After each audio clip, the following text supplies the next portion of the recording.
하도록 하겠습니다. 예, 뭐 일주일 동안 다들 편안하셨습니까? 예, 반갑습니다. 네, 예. 오늘은 그 지난주에 이제 들으셨던 우리 저명 인사님들이 계속 들어오고 계신 걸 이제 확인을 했습니다. 예, 보니까 어서 들어. 이성철 부장판사님도 또 다시 들으셨고, 예. 한번 이렇게 어, 이 모임에 한번 들어오신 분들은 아이고 재밌어서 이제 계속 예, 들으시고, 안녕하세요. 예, 네. 유자연 또 우리 KDI 또 박사님도 들으셨고요. 아, 예. 그리고 좀 그 이제 이순신 박사님이신 이부경 이사장님도 아마 오늘 들어가 계실 겁니다. 우리 발표 주제가 이렇게 정해져 있습니다. 우리 윤명철 교수님 들으신지 모르겠습니다만은 오늘 우리가 제30 3회로 우리 김영준 교수님께서 베트남 인도 이야기를 하시고, 다음 주에는 윤명철 명예교수님, 아주 유명하신 동국대 교수님이지 않습니까? 한민족 해양활동 다음 주에 하시고, 그 다음에 이제 9월 5일 그 뒤에는 이제 김영성 대산시청의 항만물류 팀장인데 크루즈 산업에 대해서 할 겁니다. 그리고 그 다음에 이제 박계각 교수님이 또 항로 표지에 대해서 이렇게 발표하시고, 그 다음 이제 37강은 하동연 선장님이 하시고, 아마 그 뒤쯤에 우리 이부경 이사장님이 하시도록 그렇게 짜여 있어서 제가 올려드린 바가 있습니다. 그래서 이미 발표하실 분들이 많이 짜여졌고, 현재 안 짜여지신 분들은 한 5분 되시니까 혹시 우리 그 멤버들 중에 발표하시기를 원하시면은 빨리 좀 이야기를 해주시면 좋을 것 같습니다. 자, 한번 시작해 보도록 하겠습니다. 오늘 김영준 전 광운대 겸임 교수님께서 베트남 인도와 이제 협상하기입니다. 이 책이 베스트셀러인데 사실은 그 책 안에는 우리 해양 산업과 관련된 내용이 없어서 어떻게 모셔야 되나 우리가 고민을 하고 있었는데, 이제 교수님께서 우리 해양 산업 하고 좀 관련을 시켜가지고 PPT를 좀 새로 만드셨습니다. 그래서 아주 좋은 내용이 많이 들어있어서 저희들한테는 큰 도움이 될 것 같습니다. 우리 해기사 회원하시는 분들이 지금 일본, 싱가포르, 말레이시아, 인도네시아 많이 나가 있는데 베트남, 인도 쪽으로도 더 나갈 수 있는 여지가 많다고 이렇게 봅니다. 자, 그러면 지금부터 우리 김형준 교수님을 모셔서 발표를 듣도록 하겠습니다. 김 교수님 부탁드리겠습니다. 네, 알겠습니다. 시작하도록 하겠습니다.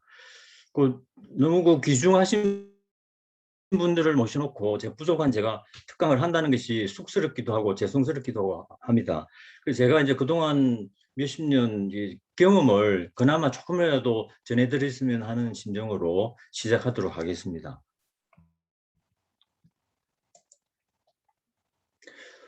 제 소개를 잠시 하자면은 제가 SK그룹에 한 30년 있고, 그중에 이제 절반 정도는 해외 비즈니스 쪽으로 하고 화주로서 선박하고 깊은 관련을 가지고 있습니다. 그다음에 현재는 상장기업의 사회이사로 있고, 그다음에 챔버 오케스트라 고문으로 있고, 미국에서 국제협상에 대해서 공부를 좀 했었고, 그다음에 광운대학교 겸임교수를 했고, 또 신문의 칼럼의 연재를 계속 이렇게 했었습니다.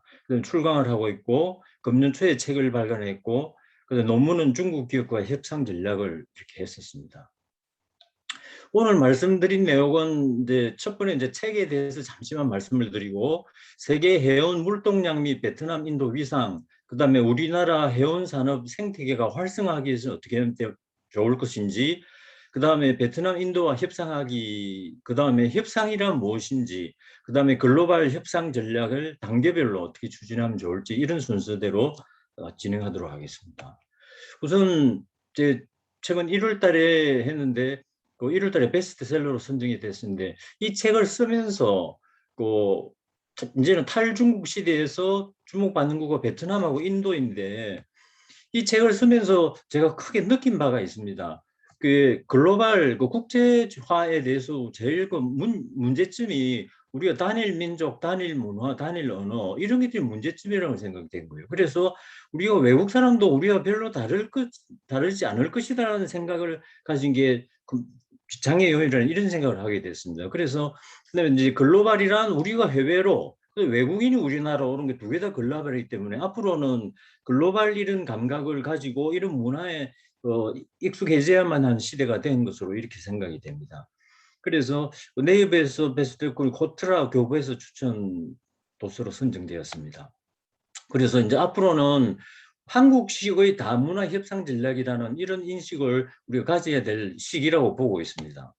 그래서 책 내용은 우선 역사 문화, 그다음에 히스토리텔링, 그다음에 비즈니스 협상 문화, 협상 전략, 그다음에 스마트 협상, 그다음에 금기사항, 그다음에 케이스 스타디 이런 게 했고 또 부록에는 예를 들면 이제 인도 2대 신화, 이제 마하바라타, 라마야나 이런 인도 2대 신화 같은 꼭꼭 필요한 내용을 부록에다 집어넣었는데 우리가 인도 사람을 상대를 할 때 인도 2대 신화를 모르면 얘기를 못할 정도로 반드시 숙지를 해야 될 게 이 2대 신화거든요. 이런 게, 이런 게 있구나라고 아시는 건 큰 도움이 될 것 같습니다. 그 다음에 이 책을 쓰면서 등장하는 인물들, 역사적인 인물들이 제가 인문학적 관점으로 좀 보았습니다. 하나 예를 들면은 인도에서 가장 그 유명한 황제 둘을 쓰면은 악바르 대제하고 아쇼카 대왕인데 악바르 대제는 14살 때 황제가 갑자기 되면 아버지가 일찍 갑자기 그래서 14살 때 황제가 되면서 그 어려운 난국을 어떻게 타개를 했는지 이런 관점으로 인물을 제가 묘사를 쭉 했었습니다. 그래서 이제 이렇게 외국에 대해서 우리가 이것을 모델로 해가지고 다른 나라하고는 우리가 어떻게 어프로치를 하면 되겠구나 하는 응용 모델로 쓸 수도 있고 그다음에 어차피 우리가 다문화 사회이기 때문에 외국 문화에 대해서는 우리가 지금 숙지를 해야 될 이런 마당에서 제가 쓴 책이 좀 우리 사회에 메시지를 좀 던지고 싶은 이런 소망을 가지고 있습니다. 이제 세계 해상 물당량을 보면은 또 90년대 초반에는 4억 톤 정도 되다가 그 다음에 2007, 8년도에서 8억 톤 2배로 늘어가지고 지금은 이제 한 3배 정도 이렇게 늘었죠. 2배, 3배. 그래서 물동량은 커버는 어떨지 몰라도 계속 늘어나는 추세이기 때문에 우리가 계속 와치를 해야 될 시장으로 보고 있습니다. 근데 컨테이너 활물 물량을 보면은 이제 파란 색깔이 태평양 횡단, 빨간 색깔이 유럽, 아시아, 유럽, 그다음에 초록 색깔이 대서양 횡단인데 이 아시아 전체 55억 TEU 중에서 아시아를 거치는 게 87.3%니까 이게 이제 빨간색, 파란색만 더하면 그러니까 거의 뭐 아시아가 지배한다고 봐야 되겠죠. 그래서 이제 아시아가 얼마나 중요한지 우리가 지키고 있는 시장이 얼마나 큰지를 알 수가 있습니다. 그리고 이제 10대 컨테이너 항만을 보면 대개 다 중국입니다. 10개 중에서. 그래서 그때 이제 중국이 아닌 데는 싱가포르, 부산, 그다음에 로테르담 이 세 개만 10대 컨테이너에 들어가 있고 나머지는 중국인데 여기에서 우리가 시사점이 뭐냐면은 중국은 위축되고 다른 데가 늘어나기 때문에 앞으로는 베트남, 인도 항만이 물품의 정대가 이게 필연적으로 오는 거죠. 왜냐하면 베트남, 인도 쪽으로 우리가 다 옮기고 있던 시장을. 그래서 이제 세계 항만 인프라 선진화 지수를 이렇게 보면은 초록 색깔이 앞으로 왼쪽은 아시아, 오른쪽은 글로벌 세계. 그러면 싱가포르, 홍콩, 일본, 그다음에 왼쪽에는 보면 오른쪽에 보면 싱가포르, 홍콩, 덴마크, 자편 이런 식으로 되어 있죠. 우리나라는 4위 11위죠. 그리고 우리나라도 상당히 선진국에 속해 있는데 그러나 앞으로 디벨롭을 할 때는 더 아직 더 여지는 더 있다는 거죠. 그다음에 인도는 15위, 51위, 베트남은 아시아에서 20위는 세계권을 좀 밀려나고 있는 이런 수준이죠. 그래서 앞으로 이제 우리가 어떻게 해야 되냐면은 인도를 보면은 GDP는 세계 5위인데 항만 인프라는 굉장히 낮은 편이죠. 그래서 인도는 항만 인프라에 지금 큰 그 비전을 가지고 지금 하고 있습니다. 그래서 앞으로 베트남, 인도 항만은 필연적으로 선진화를 가야 되는 것이고 우리와 협력 교두보는 많다 이런 얘기죠. 그래서 우리가 이쪽 나라에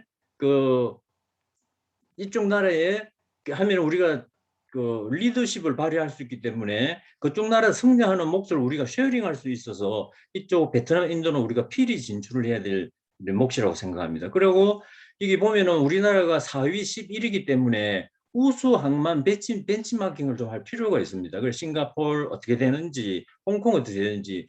여기에서 이제 하나 또 제가 재밌는 제안은 인천공항이 세계에서 1위고 부동의 1위이기 때문에 우리가 비록 항만이지만 이쪽이 공항도 이렇게 어프로치할 필요가 있다는 생각입니다. 왜냐하면 물류가 움직이기 때문에. 그래서 인천공항이 왜 부동의 1인지 보면은 우리가 항만에서도 1위로 갈 수 있는 몫을 발견할 수 있다는 이런 생각을 하게 되었습니다. 근데 베트남은 1, 2, 3, 4, 5, 6 이렇게 돼 있는데 그룹 1, 2, 3, 4 이렇게 돼 있어요. 이 중에서 남쪽이 굉장히 강세로 되어 있습니다. 시간상으로 좀 진행하겠습니다. 근데 베트남 주요 항공 물동량은 보면은 이 남부가 거의 뭐 물동량 기준으로 60%, 컨테이너 처리비용으로 70%를 차지하는 이런 하고 있습니다. 그다음에 이제 베트남도 한국과의 교류관이 넓히고 있는데 최근에 이제 진행되고 있는 것은 우리가 75% 지분 투자를 해가지고 저기 여기에 북쪽의 하노이 쪽에서 이게 한국 기업만을 전용으로 하는 산단도 지금 최근에 착수를 하고 있습니다. 그래서 이런 정보를 수집해서 우리가 항만 물류 쪽으로 어떻게 또 어프로치 할지 연구를 하면 좋은 과제가 되리라고 생각을 합니다. 근데 인도 주요 항만을 보면은 저 벵갈, 그 다음에 오디샤, 그 다음에 안드라프라데시, 그 다음에 타밀나두, 뭐 이런 구자라트 이런 지역이 있는데 이 큰 대도시를 중심으로 이렇게 항구가 발달해 있습니다. 그 다음에 그래서 인도는 항만 개발을 가지고 있는데 1, 2, 3, 4번으로 항만 현대화, 신항만 개발, 항만 연결성, 그 다음에 항만 주도 개발 및 산업화, 해안 지역 사회 개발 이렇게 쭉 이제 인도 해운부 주력으로 지금 진행되고 있고요. 총 프로젝트 개수가 500개 이상을 상회하는 이런 프로젝트가 진행되고 있습니다. 그래서 이것도 우리가 관심을 가지고 인도와 연결해서 항만 개발에 우리가 주도적으로 참여할 수 있는 목도 찾아볼 수 있다고 생각이 됩니다. 그래서 이제 베트남 인도 해양 산업과 우리가 협력을 방향을 찾아보면은 잠재력이 크다는 것과 그 다음에 우리나라 해양 산업 리더십을 발휘할 수 있는 찬스고 영향력을 확대를 해가지고 시장을 쉐어링하고 그 다음에 과제를 발굴해서 실행하는 거죠. 그래서 정부, 유관기관, 업계가 협력을 해서 과제를 찾고 이렇게 해서 우리가 필요 인력을 양성해서 진출을 시키면은 그쪽 사람들이 다 우리 편이 되니까 그래서 같이 동반 상승할 수 있는 이렇게 기회가 되고 제일 밑에 파란색을 보면 인도 항만 운영 개선 인력 기술 강화 방안 이런 컨설팅이 진행이 되었거든요. 그래서 이 자료도 수집해서 보면은 아주 자세한 내용들이 많이 나와 있습니다. 그 다음에 재미 좋은 게 자료가 하나 있어서 인용을 했는데 해상 물류 네트워크 분석을 위한 프레임워크인데 왼쪽에 보면은 쉬핑 캐리어, 포트 오퍼레이터, 카고 오너, 프레이트 포워더 이렇게 해가지고 서로 크로스로 이렇게 조사를 했습니다. 조사를 했는데 이제 타이완에 있는 해양 물류 로지스틱의 그 관계. 근데 제일 밑에 보면 relationship heterogeneity in Taiwanese maritime logistics service supply chain인데 저기 이제 보면은 서로 이질감을 느낀다는 거죠. 관계상. 동질감을 느껴야지 협력이 잘 되는데 이질감을 느끼는 그거를 이제 조사를 한 겁니다. 이게 이제 빨간색으로 오른쪽 그림의 빨간색을 보면은 우선 서비스 컴플렉시티, 서비스가 무슨 복잡하다는 거예요. 이럴 때는 이게 이질성이 높아지고 카고 타입도, 그 다음에 카고 오너 타입, 포트롤, 항구 역할, 그래도 트레이드 루트, 교역 루터, 그 다음에 시장 구조, 디펜던시, 의존성, 마켓 파워, 그다음에 인접성, 그다음에 퍼스널 릴레이션, 사람과의 관계, 인포메이션 쉐어링, 정보 공유, 문화, 그다음에 전통적인 이런 관습 이런 것들이 이질성을 이렇게 하니까 이런 팩터들 하나씩 찾아서 이질성을 동질성으로 바꾸면은 협력이 굉장히 높아질 수 있는 거죠. 그래서 이제 이 연구의 이제 연구 결과를 세책하면 보면은 연구 결과를 보면은 해상 물류 네트워크에 구조적 공백이 존재한다는 것이죠. 그리고 공백으로 항만과의 관계에 나쁜 영향을 주기 때문에 그다음에 서비스 공급 이질성, 즉 불협화음은 네트워크 관계에 영향을 준다는 것이죠. 그리고 네트워크 행위자 간 계약이 존재하는 데서는 연결고리가 강하다는 것이죠. 그다음에 부가가치 서비스, LCL 배송, 그 LCL 배송 같은 복잡한 서비스가 필요한 데서는 반드시 계약을 명시리 하고 강한 연결고리를 가야 된다는 것이죠. 그래서 추가 지식 학습 혁신이 필요하고 사회적 자본을 공유하고 이런 것들이 이제 연구 결과로 제시가 되었고 교훈은 이질성 유발 요인, 그러니까 불필요한 관계를 반영해서 네트워크 잘 고려를 해서 네트워크의 구성과 링크를 개발해 나가고 관계 중요성 인식을 하고 물류 서비스 지식 경험을 확충을 하고 공유를 하는 이런 안건을 제시를 했습니다. KMA의 금년 7월 14일 날 자료에 실려 있어서 자세한 내용 통해서 보시면 되겠습니다.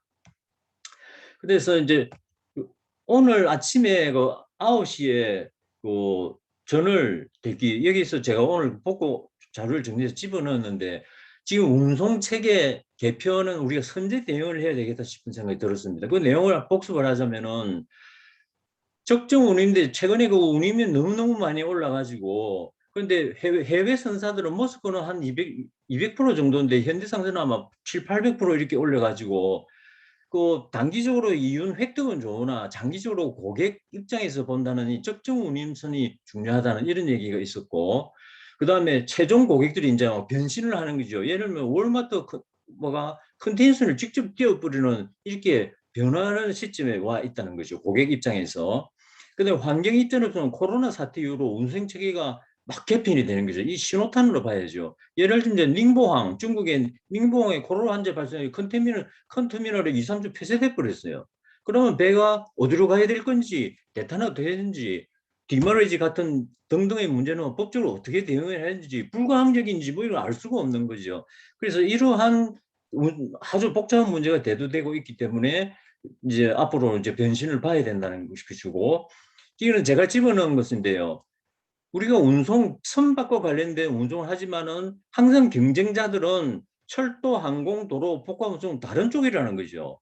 우리 고객들이 이거 선박을 위한 게 최고 편한 것이야라는 쪽으로 우리가 이제는 거듭나는 이런 환경이라고 지금 생각이 되고 있습니다.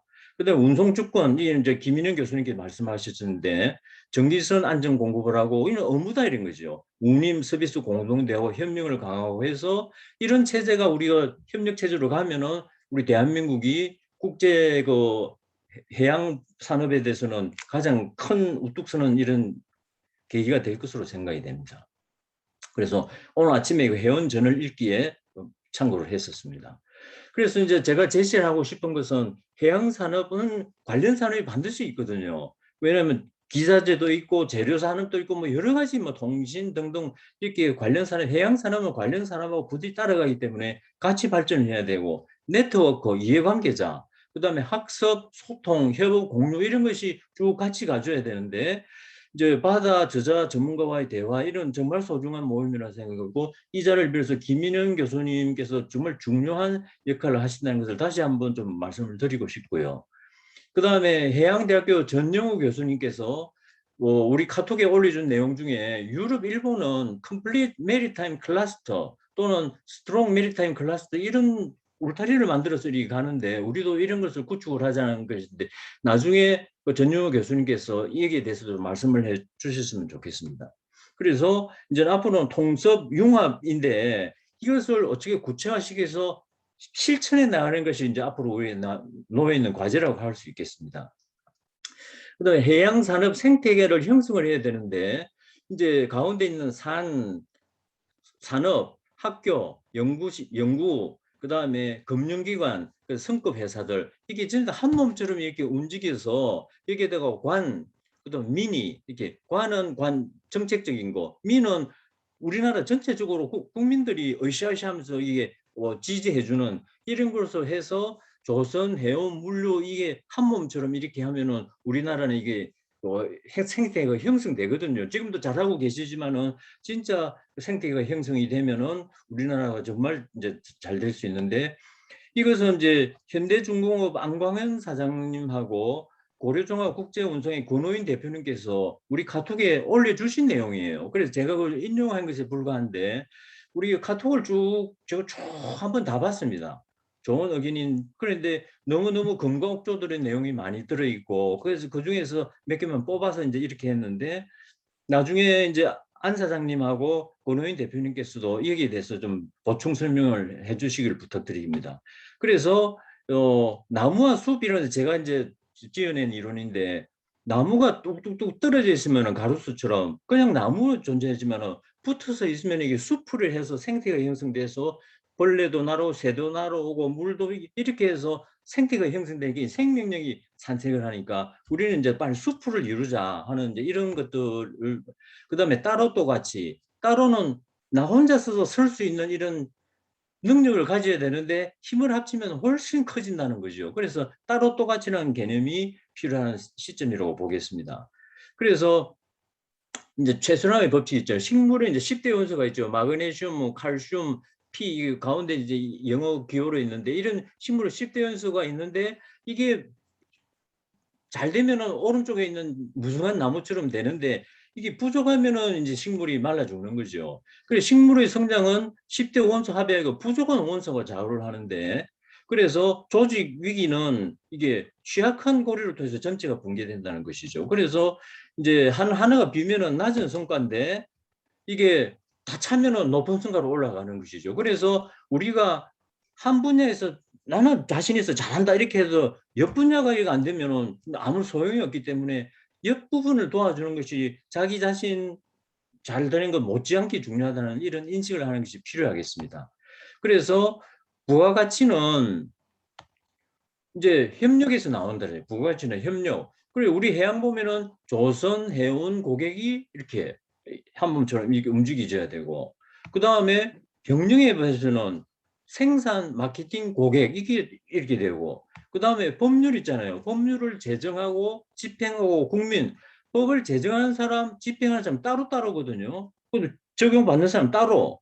그러나 이 법 정신이 전체 우리나라를 잘 되기 위해서는 이 법 정신이 중요하듯이 이렇게 저는 취미가 이제 음악인데 음악은 작곡 연주 감상인데 이게 한 몸처럼 움직이지만 파워풀한 힘을 발휘하는데 그 대표적인 예가 BTS죠. 방탄소년단.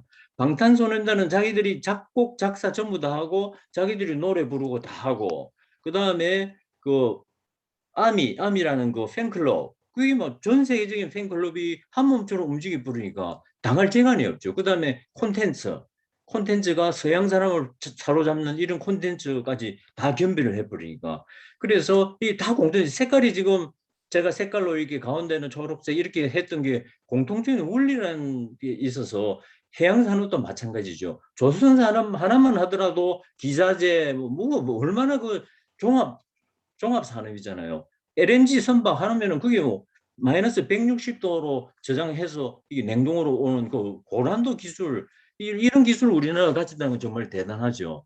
근데 이런 것들이 그 공통적인 원리를 가지고 있다는 것을 착안을 했으면 도움이 좀 될 것 같다는 생각에서 넣어놨습니다. 그래서 이제 여기서 이제 A가 나 자신이고 B가 타인일 경우에 제곱은 이제 성공 노력으로 볼 때 A 제곱 플러스 B 제곱은 그냥 똑같은 거죠. 왜? 그냥 이게. 그런데 이것을 괄호로 묶어서 힘을 합쳐서 제곱을 하면은 A제곱 플러스 B제곱 플러스 2AB가 생기는 거예요. 덤으로 생기버린 거예요. 왜? 협력하는 것 하나만으로도 그 2AB가 생기는 거예요. 그래서 협력 효과는 만약에 A가 2고 B가 3이면은 위의 공식은 따로따로 하면 13밖에 안 되는데 힘을 합하면 25가 되는 거예요. 2AB가. 그래서 우리가 협력을 하면은 그야말로 시너지 효과가 이게 2차 방정식에서 나오는 것이죠. 그런데 제가 곰곰이 좀 생각을 했습니다. 이게 A-P는 뭐냐 이 생각을 해봤어요. 그런데 이게 이제 이렇게 하면은 이제 이 협력 효과인데 A-B를 괄호로 묶고 제곱을 하니까 마이너스 2AB가 되는 거예요. 그래서 이 숫자를 보면은 1이 돼버린 거예요. 1. 그래서 힘을 합하면은 25가 될 것이 안에서 서로 반목을 하고 협력을 하고 따로따로 놀고 이렇게 하면은 1밖에 안 되는 거예요. 이 마이너스 안 되면 천만다행이에요. 지금. 그래서 야, 협력이 이만큼 중요하구나 하는 것을 우리가 방정식으로 알 수가 있습니다. 그래서 이제 특히 이제 젊은 분들을 위해서 제가 이제 이 장표를 준비를 했는데, 사회 나가면은 조직에 대해서 공헌이죠, 공헌. 처음에는 디펜던트, 의존, 그 다음에는 좀 독자적, 그 다음에는 남을 통했어, 그 다음에는 전략적 대표자로서 이게 활약을 하게 되는 것이죠. 그래서 디펜던트는 신입사원, 뭐 입사한 지 2, 3년, 인디펜던트는 입사한 지 한 5년, 6년, 그 다음에 대리급, 뭐 이렇게, 과장급 이렇게 되고, through others contribution은 이제는 팀장, 부문장, 이게 팀장이 되는 것이죠. 이제는 자기보다도 타인을 통해서 기여하는 복을 높아져야지. 그러니까 이제 지도력이 이제 아주 리더십이 발휘되는 것이고, 스트래티직 레프리젠터티브 하면은 이제 거시적인 안목을 가지고 전체를 내다보고 3년, 5년을 내다보면서 큰 수를 뚫을 수 있는 능력을 길러야 되는데, 이것은 젊었을 때부터 길러야 되는 거예요. 그래서 이 일을 하려면 어떻게 되냐면은 거시적 안목이고, 아까 나무와 숲, 그 다음에 따로 또 같이 이런 걸 하고, 그 다음에 특히 우리가 지금 4차 산업과 좀 AI 같이 등장하기 때문에 휴먼 스킬을 깨달아야 되는데, 이런 안목을 가져야지 우리나라 해양산업 발전과 우리 몸을 담고 있는 조직에서 큰 능력을 발휘할 수가 있게 됩니다. 그래서 이제 휴먼 스킬이라는 것은 여러분 다 알지만, 미래 어떤 상황이 펼치든지 관계없이 개인의 내외적 성공, 성취에 큰 영향을 미치는 사회, 정서, 기술 집합체인 거예요. 그래서 이거를 두 개로 나누면 하드 스킬, 소프트 스킬로 하는데, 이 하드 스킬은 로봇이나 인공지능이 따라 넘볼 수 있는 거예요. 매뉴얼 작성하고 우리가 이제 열심히 하는 것들은 이제 대부분 많이 쫓아옵니다. 근데 소프트 스킬은 이게 못 쫓아오는 거예요. 이거는 인간만이 할 수 있는데, 제가 그러면은 소프트 스킬이 뭔지를 제가 조사를 쭉 했습니다. 문헌을 굉장히 많이 봤어요. 이런 자세로 저런 자세로. 그래서 제가 총 정리를 했는데 12가지로 했는데, 그거는 조금이나 하고, 이 하드 스킬과 소프트 스킬은 마치 이런 겁니다. 우리가 자전거를 타는데, 자전거를 타더라도 시선, 팔, 뭐 허리, 다리, 이게 딱 해야죠. 이게 삐걱하면 안 되는데, 발, 뭐 페달 어떻게 놓고 이제 이런 게 있는데, 여기에 앞부분은 하드 스킬이고 뒷부분은 소프트 스킬이에요. 그런데 우리는 지금 하드 스킬 쪽으로 편중돼서 생각하기가 굉장히 쉬워요. 왜냐면 우선 발등에 떨어진 눈앞에 스킬이고, 과제죠. 과제는 하드 스킬로 주로 과제가 떨어지거든요. 근데 실제로는 이해 못지않게 소프트 스킬이 중요한데, 왜 그러냐면요, 이게 소프트 스킬과 하드 스킬이 플러스가 돼야죠 추진력이 생기는데, 우리가 작용 반작용인데, 로켓가 올라가려면 힘이 밑으로 뻗어야 위로 올라가거든요. 피아노나 이렇게 큰 무거운 물건을 움직일 때, 밀 때는 우리가 뒤로 힘이 받쳐줘야지 이게 앞으로 가거든요. 그래서 작용 반작용을 찾을 때 우리가 뭐를 앞으로 보낸다 못지않게 뒤로 힘을 쓴다는 것을 이렇게 인식을 해야 되는데, 그래서 제가 하드웨어는 우리가 늘 연구를 하고 있고 알지만은, 소프트웨어는 제가 쭉 조사하게 12가지로 요약이 됐어요. 팀워크, 의사소통, 문제 해결 능력, 추진력, 시간 관리, 그다음에 관리 스킬, 리더십, 독창성, 그다음에 긍정적인 태도, 자기 통제, 공감력, 책임감, 이런 것들은요, 누가 대신 해줄 수도 없는 거예요. 자기 자신이 스스로 해 나가면서 조직에 큰 힘을 발휘할 수 있는 이런 것들인 것이죠. 그래서 이제 그래 보면 이제 문제 해결 능력도 중요한데, 제가 이제 말씀드린 협상력이나 이런 것들은 소프트 스킬 중에서도 대단히 중요하고 AI가 따라오지 못하는 능력, 이제 이런 것들이죠. 그래서 어떤 그런 협상력을 발휘하면은 안 될 일을 되도록 만들고, 실패할 수 있는 걸 성공할 수 있고, 이런 그 갈림길에 놓을 수 있는 게 협상력 발휘인 거죠. 나중에 이제 설명을 드리도록 하겠습니다. 그래서 윗부분은 조금 조직에 좀 오리엔트 돼 있는, 윗부분은 개인에 오리엔트 돼 있는, 이게 서로 다 이제 이런 속성을 갖고 있습니다. 그래서 이제 베트남 이제 협상을 들어올 텐데, 베트남에 아주 아주 살기 좋은 데가 많습니다. 근데 주요 도시를 보면은, 뭐 호치민은 알제리 남쪽에 있는데, 위로 보면 하노이가 저 북쪽에 있고, 그다음에 하이퐁, 그다음에 우리가 하롱베이 같은 데 이제 뭐 관광지 하롱베이, 그다음에 후에, 그다음에 다낭, 호이안인데 나중에 얘기 좀 나올 겁니다. 그다음에 퀴논, 그다음에 나트랑, 달랏, 봉타오, 그다음 메콩강, 푸꾸옥 뭐 이런 데가 주요 도시가 되겠습니다. 그다음에 베트남하고 이제 우리하고 역사적으로도 밀접한 관련이 있는데 우리가 베트남 사람 만났을 때 이제 이렇게 써먹기 좋은 이야기죠. 그 880년대 고려에 귀화한 베트남 왕족이 있어요. 그 이제 위에 보면은 12세기 때 왕족인데 정변에 희생자가 돼가지고 이용상인데 리롱덩이라는 사람이 정변을 피해가지고 1224년에 그 부하들을 이끌고 피난길을 오르는데 오른쪽 지도에서 보면은 그 하내라는 데서 출발을 해가지고 한 1년 그 남짓 1년 남짓해서 쭉 해주고 우리는 옹진에 옵니다. 그래서 두 번째 이제 보면은 1226정월에 옹진군 화산포에 도착을 해가지고 그때 몽고하고 전쟁이인데 몽고 전쟁에서 큰 공을 세웁니다. 그래서 고려조정에서 너무 고마워서 화산 이시를 하사를 하고 정착을 지원을 해주죠. 그러면서 13세손 이장발이라는 19세 어린 나이 자손이 임진왜란에 참전해서 문경수에서 순국을 해요. 그러니까 이 베트남 사람이 조선제도로 내려오면서 우리나라에 이런 공로가 있는 겁니다. 그래서 경북공화국에서는 충효당을 건립을 했습니다. 2004년도에. 그래서 오른쪽에 이제 사진을 보면은 그 베트남 그 대사는 우리나라에 부임을 하면 꼭 이렇게 이제 이곳을 방문합니다. 그래서 이제 이게 피난길은 이때 올랐고 그래서 이제 충효당이 이렇게 돼 있고 여기 요 네 번째 왼쪽에서 네 번째가 응웬 베트남 대사인데 지금 현직 대사예요 지금. 그래서 이제 우리가 이제 베트남 사람 만났을 때 야 당신 나라 참 대단하다 우리 한국을 도와준 사람들이다 그러면서 이야기를 슬슬 꺼내면은 우호적인 분위기가 조성되니까 베트남 사람도 몰랐던 사실일 때는 우리가 이제 이야기를 꺼낼 수 있는 거죠. 그 다음에 350년 전에 그 베트남의 호이안에 우리가 조선 사람이 표류를 해다가 그쪽 도착했습니다. 보면은 24명의 제주도민이 30여 표류를 해서 호이안에 도착을 했는데 이 호이안은 그 당시 국제무역이고 아주 뭐 융성했던 유럽 상신도 왕래하는 이제 이런 데인데 그때 그 응우엔 푹든이라는 왕이 이제 조선 사람을 조선으로 돌려줘 주는데 이 사람들이 돈도 없고 표를 했기 때문에 그래서 이 왕이 우리를 도와줍니다. 성금 그 청나라 상인한테 부탁을 해서 돈을 줄라 돈을 주겠다. 그래서 성금을 반을 주고 조선에 도착해가지고 조선 정부 확인서를 가져오면 나머지 돌려주겠다. 이렇게 해서 실제로 이제 12월 달에 이제 귀환을 시킵니다.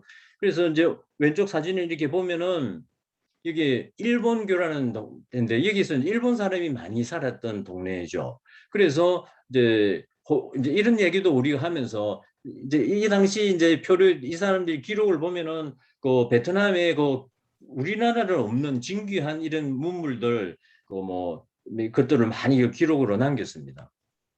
그래서 이제 베트남 사람 특징은 자긍심이 굉장히 대단한 거죠. 그래서 우리가 존중, 경청, 친장 이걸 쫙 해줘야 됩니다. 그래서 개인적인 신뢰, 인간관계 이거를 좀 중요하죠. 그래서 협상보다는 우선 신뢰관계를 어떻게 형성하느냐 이게 더 중요하고 체면 문화, 몰아붙이든지 채면 이렇게 안 되고 반드시 당신들하고 이 일이 잘 되면은 쉐어링 하겠다. 이제 이렇게 해주고 체면 세주니까 특히 상급자, 연장자 체면 이렇게 세워주고 그 다음에 예를 들면 회의할 때 상대방이 숫자를 잘못 인용해서 틀린 숫자를 했을 때 그 자리에서 그거 아니고 이렇게 하면 안 되고 나중에 표시 않게 제3자 통해서 살짝 뒷돈을 떼주고 체면을 살려야 되죠. 그 다음에 의사결정이 굉장히 느리기 때문에 인내를 가지고 이렇게 해야 됩니다. 그 다음에 이 사람들은 술 마시면서 친구가 되기 때문에 술 마시고 회식 이런 것들을 즐겨이 하는 이런 맞장구를 잘 치줘야 되거든요. 그 다음에 이 사람들은 스피치를 이렇게 하면서 건배사도 이렇게 하고 이거를 잘하기 때문에 이제 존중을 해주고 우리도 건배사를 뭘 해야 될지 이런 걸 평소에 준비를 해놨다가 이렇게 했어요. 아까 그 히스토리 텔링 그런 것들은 다 써보기 좋은 자료죠. 그래서 이제 금기사항 주의를 해야 되고, 그 다음에 이 사람들은 암시적 이런 의사소통을 많이 하기 때문에 이제 이렇게 해야 되고, 뭐 한꺼번에 여러 가지 일을 많이 진행시키는 이런 문화가 있습니다. 그래서 이제 이럴 때는 그 베트남하고 이제 협상할 때는 이 사람들이 어떨 때는 전략적 침묵을 이렇게 말 안 하고 가만히 있을 때가 있어요. 그러면은 이제 우리도 이렇게 뭐 적당하게 이제 대응을 하고, 그 다음에 의도적으로 스트레스 상황을 상황할 때는 이렇게 이제 단호하게 이제 대응을 이렇게 해야 될 필요가 있고, 그 다음에 또 베트남 사람들 또 특징이 게 페이크 오소리티라고 권한이 없는데 막 회의를 막 참석하기도 이렇게 합니다. 그래서 이제 현지인이 잘못 알고 중개해 주는 사람들이 잘못 알고 이렇게 했는데, 예를 들면은 산자부 우리로 치면은 다른 부처 공무원이 와가지고 이렇게 협상을 하는 거예요. 그래서 이제 어디가 이제 권한을 확실히 가지는지 확인을 해야 되고, 거짓 정보는 이제 잘 챙겨야 되고, 그 다음에 그 문서 제시 내용은 조심해서 이제 문서를 해줘야 되고, 최종 계약은 계속 이 사람들 변경해낼 수가 있기 때문에 그 계약도 이제 상당히 신경을 써야 된다. 이제 이런 내용들이 나중에 조금 비슷한 내용이 또 나오니까 나중에 또 얘기를 하겠습니다. 그 다음에 이제 식사 및 음주는 인간관계 중요한 요소이기 때문에 우리가 이게 중요한 과제로 이렇게 생각을 합니다. 그래서 그 식사 및 음주를 하는 것은 또 협상 과정 중에 한계다 하는 이제 이런 것이고, 아까도 말씀드렸지만 건배사 뭐 그러면 근데 베트남 쪽에서 우리한테 건배사 먼저 하라고 이렇게 제시를 했을 때 하겠습니다 하고 먼저 하면 안 되고, 항상 양보 이렇게 하고 이렇게 존중을 해주는 이렇게 해주고, 그 다음에 인사 및 합수할 때도 연장자, 상급자 우선, 그 다음에 하면서 막 존경 표시 이런 것들, 유교 문화 이런 것들 때문에 하고, 그 다음에 우리가 특히 조심해야 될 게 한자 명함에 한자로 쓰는 문장은 절대로 안 됩니다. 한자 쓰지 말고, 중국을 무진장 싫어하기 때문에. 그 다음에 명함을 받았을 때 두 손으로 탁 받고 공손하게, 그 다음에 유심히 쳐다보고 존중 고개 가득가득 하면서 경의를 표현하면서 이렇게 해. 그리고 테이블에 가지런히 놓고 이렇게 해야지. 명함을 이렇게 함부로 대했다는 것은 자기들 손상하다고 느끼기 때문에 명함을 존중해 줘야 되고요. 그 다음에 호칭도 이제 이 사람들 권위주의 사회이기 때문에 그 신분관념을 가지고 돼요. 그 제일 중요한 게 프로페서, 닥터, 뭐 미니스터 이렇게 이제 호칭을 이제 불러줘야 되고, 이제 몸짓 언어도 조심을 해야 되고, 선물도 아주 이제 중요하죠.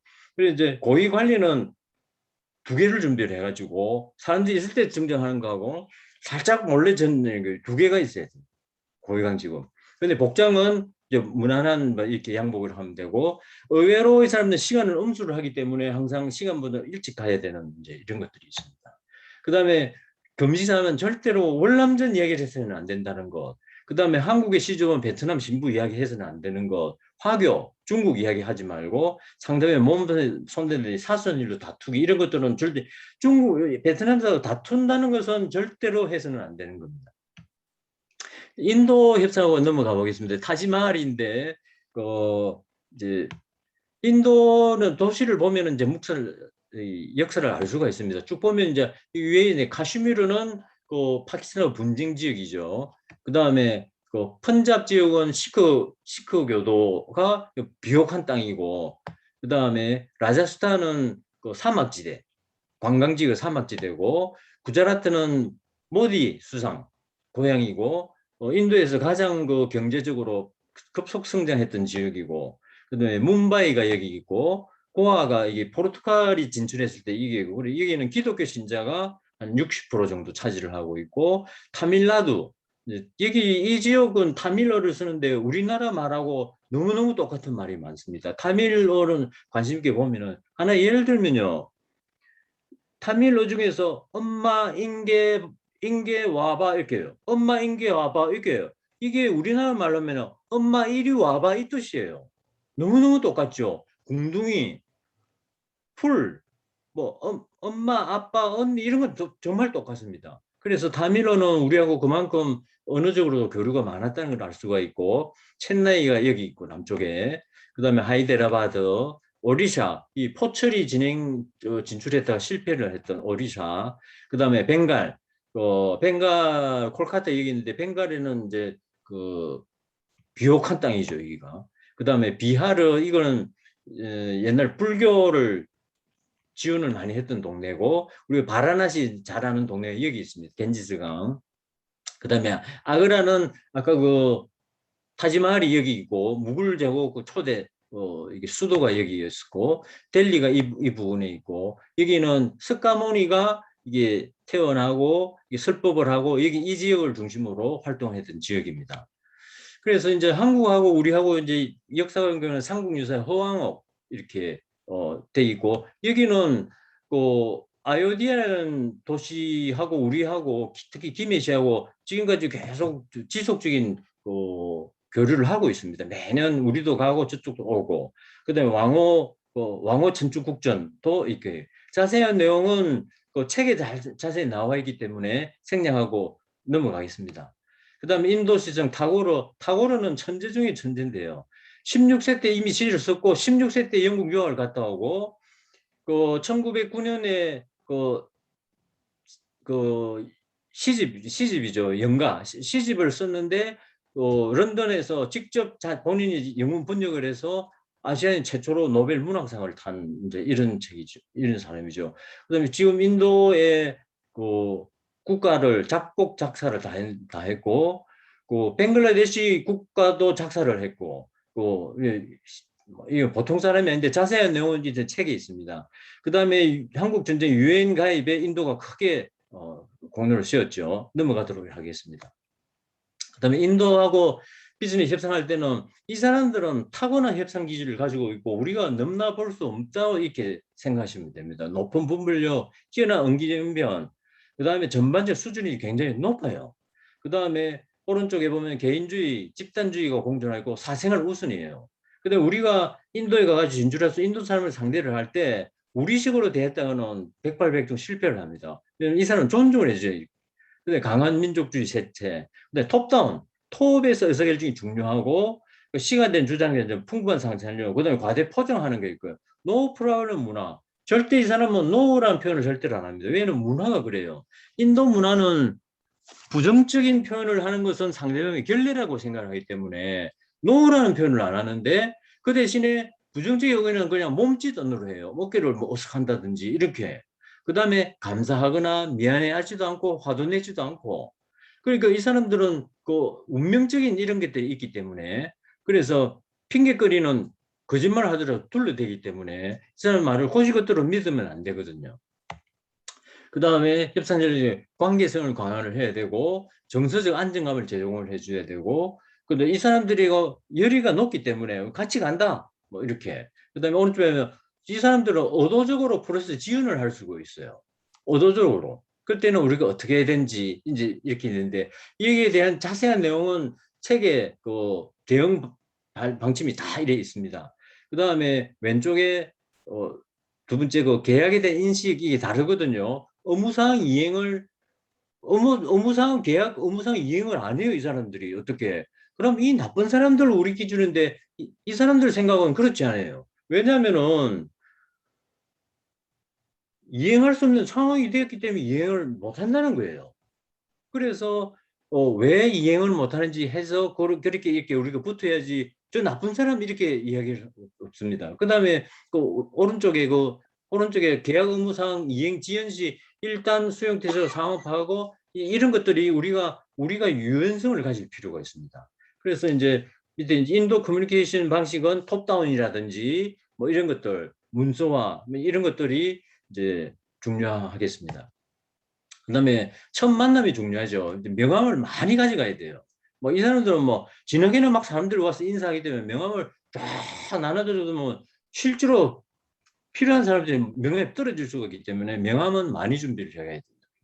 그다음에 현지 언어 이해하면 좋고, 시간은 존중을 하지만은 가변적이에요. 시간에 따라서 언제든지 바꾸기도 하고 막 이렇게 막 가변적이라서 여유를 갖고 시간을 가져야 되고, 음식 및 음주는 아주 뭐 채식, 종교, 뭐 술, 인두개, 소고기, 돼지고기 이런 것들 있잖아요. 눈에 너무 잘 알기 때문에 생략을 하고 자세한 내용은 또 책에 있으니까 한번 보시면 되겠습니다.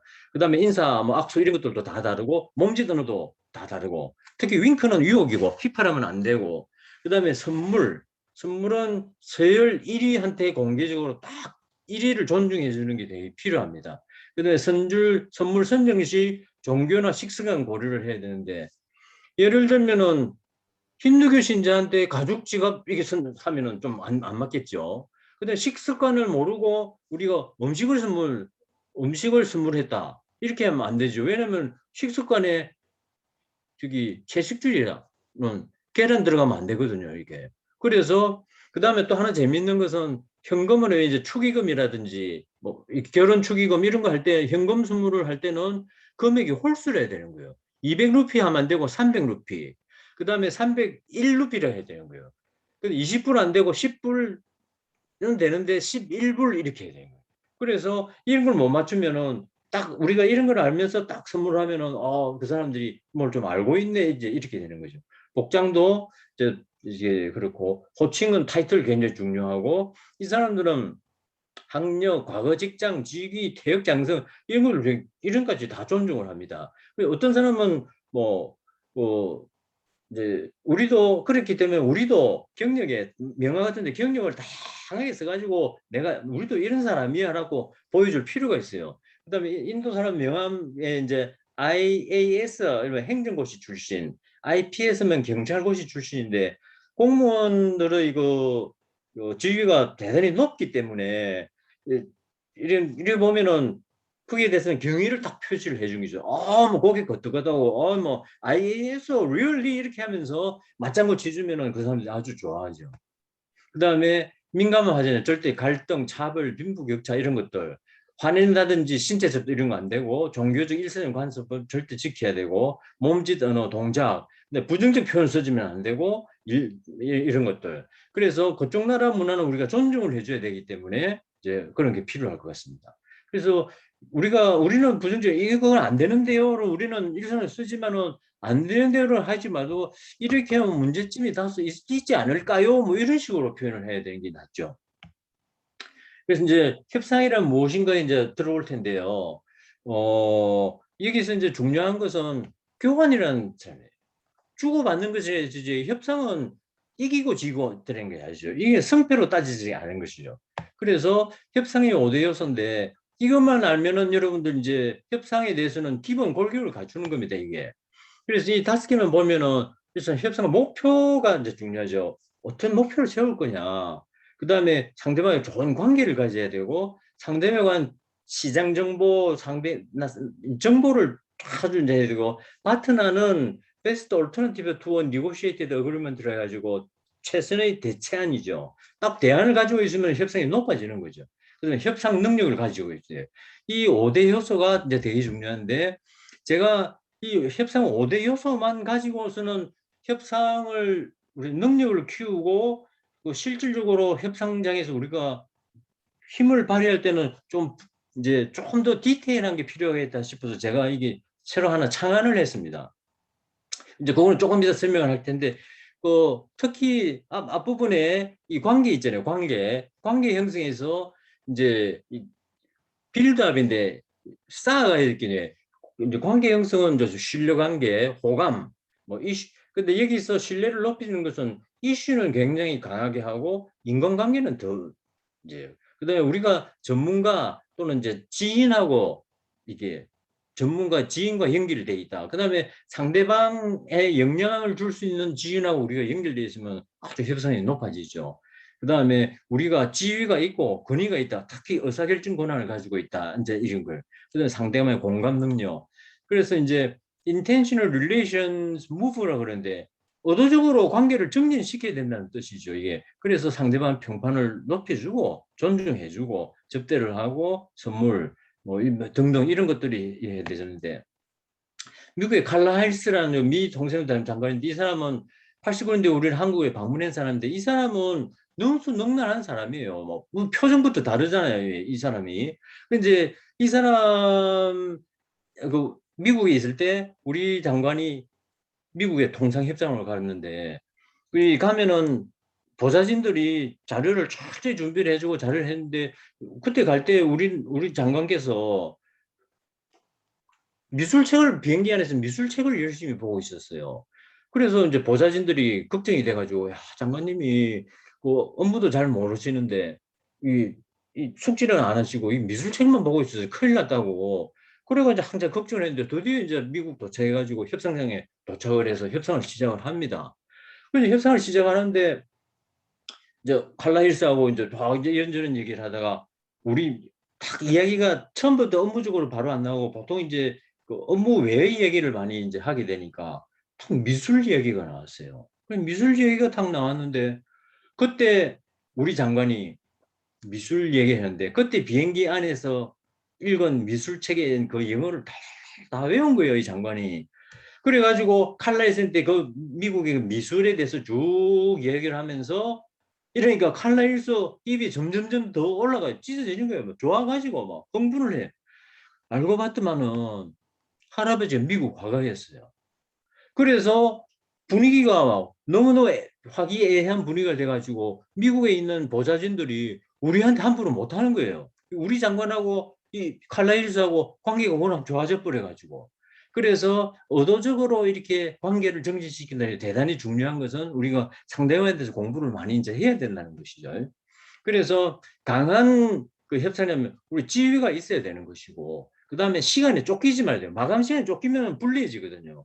그 다음에 내부 관계자는 constituency는 그 우리 지지자라는 뜻인데 내부 관계자 우리를 지지를 해줘야 되고, 그 다음에 열심히 했는데 내 회사 돌아와가지고 지지를 못 받으면 이게 안 되는 거죠. 그 이명박 대통령 때 그 소고기 파동이 대표적이에요. 미국하고 협상하는데 우리 내부적으로 안 되니까. 그다음에 상호 의존성. 우리가 의존하면 우리 약해지고 상대방 우리한테 의존을 하면 우리가 강한 것이죠. 그래서 이러한 것들을 주도 면밀하게 이제 이렇게 나가야 됩니다.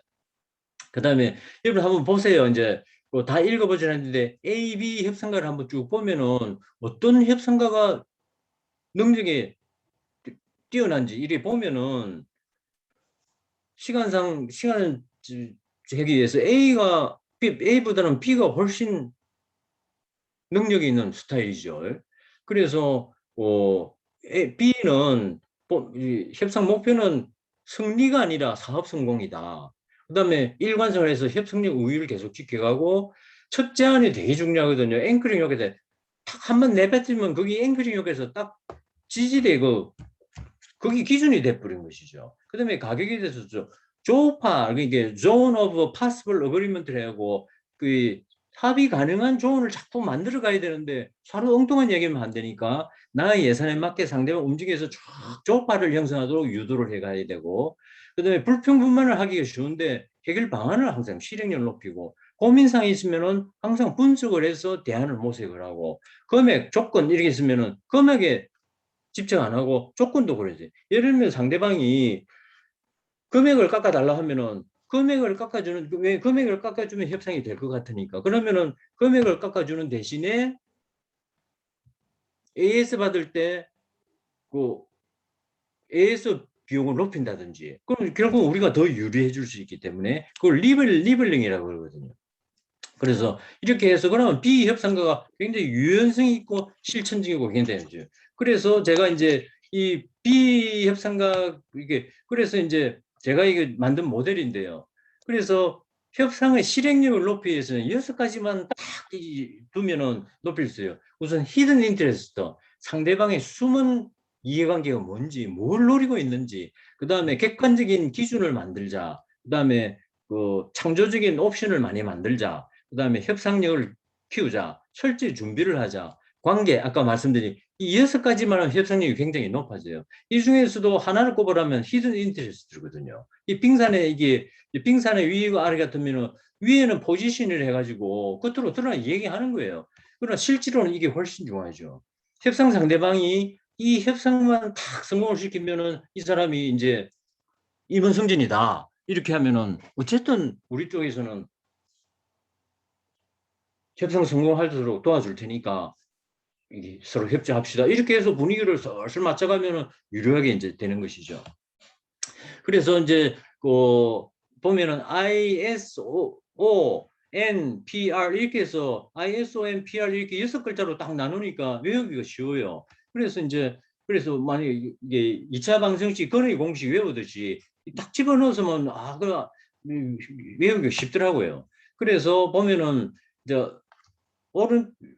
시계 반대 방향으로 이렇게 보면은 히든 인스는 방금 이제 질문 경청해가지고 하고, 그다음에 스탠다드, 그다음에 창조적인 아이디어, 그다음에 그 협상력 기르고, 이제 그다음에 철저한 준비, 롤 플레이도 하고 예상 질의 답변 이게 절대 준비를 하고, 그다음에 그 릴레이션십 이런 거 의도적 형성을 해서 이 6가지를 이렇게 하면은 그 협상이라는 것은 승리가 아니고 성공이다, 상방 이득이다, 패배자 존재하지 않는다, 서로 교환을 해가지고 서로 성공하는 이런 걸 만들 수가 있습니다.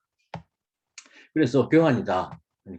그래서 이제 이 6가지를 이렇게 보면은 1, 2, 3, 4로 해가지고 이렇게 하면은 우리 현재 협상력이 실행력을 어느 가지 알 수가 있어요. 예를 들면 이제 이런 거죠. 상대방과의 관계는 좋다 이게 5점. 그런데 준비는 조금 덜 돼 있고 우리 협상력은 좀 떨어질 것 같고, 그다음에 크리에이트 옵션은 아직 준비가 좀 안 돼 있고 많이 안 돼 있고, 그다음에 기준은 지금 이렇게 하면은 우리 위상이 나오는 거예요. 우리가 이 수준에서 안 되겠다. 이렇게 해서 점점 이 면적을 넓히가는 이렇게 하면은 우리가 협상 실행력을 높일 수가 있는 것이죠. 그래서 이제 시간이 이제 근데 사례를 한번 볼게요. 대통령 선거가 이제 미국에 팜플렛 사진의 모퉁이 이제 이게 카피라이트 바이 존스톤 이게 발견이 됐어요. 큰일 나죠 이제 이게 이렇게. 그래서 이제 내륙 이게 위험에 처했어요. 이게 어떻게 해야 될 건지 이제 고민에 빠졌어요. 이게 하면은 법률 위반이고, 그다음에 안 하면은 이게 안 되는 것이고, 그래서 금전적으로 해결될 수도 없고, 뭐 그래서 이제 인간적으로 해서 어떻게 해볼까 막 고민을 하고 있는데, 되게 이제 이렇게 하면은 참 방법이 잘 없거든요. 근데 이제 이 보면은 이 다니엘이라는 선거대책 본부장이 이런 아이디어를 냅니다. 대통령 각하한테 각하 걱정하죠. 제가 해결하겠습니다. 그리고 어떻게 이제 이렇게 하니까 이 존스턴한테 전화를 내요. 어떻게 하냐면은 이번 대통령이 유세에 여러 가지 사진을 많이 했는데 당신이 이게 협조적이면 당신 얘기를 채택해 주겠다고 이렇게 해서 기부금을 내면은 당신인 걸 선정을 해 주겠다고 이렇게 이야기를 해서 기부금도 받고 이 사진도 싣고 이제 이런 사례가 있습니다. 그러니까 협상력에 따라서 이만큼 달라지는 것이죠.